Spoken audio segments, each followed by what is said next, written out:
This video shows the Connect installation through Fastbex, but the process is the same for any application, including Aspera Shares, Connect Server, and Files. After you log in, Fastbex checks to see whether a Connect upgrade is available. Finding that a new version is available, Fastbex displays a blue banner at the top of the window. Click Download Latest Version, then Save File. Once the download is complete, click the blue download arrow in the Firefox banner and select the Connect MSI file. Then click Run to launch the installation wizard.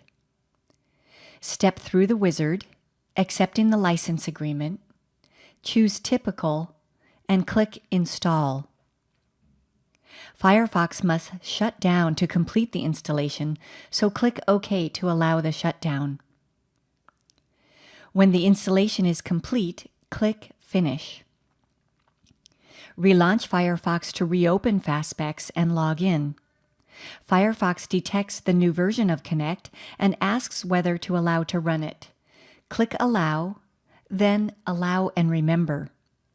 After this one-time installation, the new features and functionality of Connect 3.6 are available to your Aspera web app, and you can proceed to use your app as usual.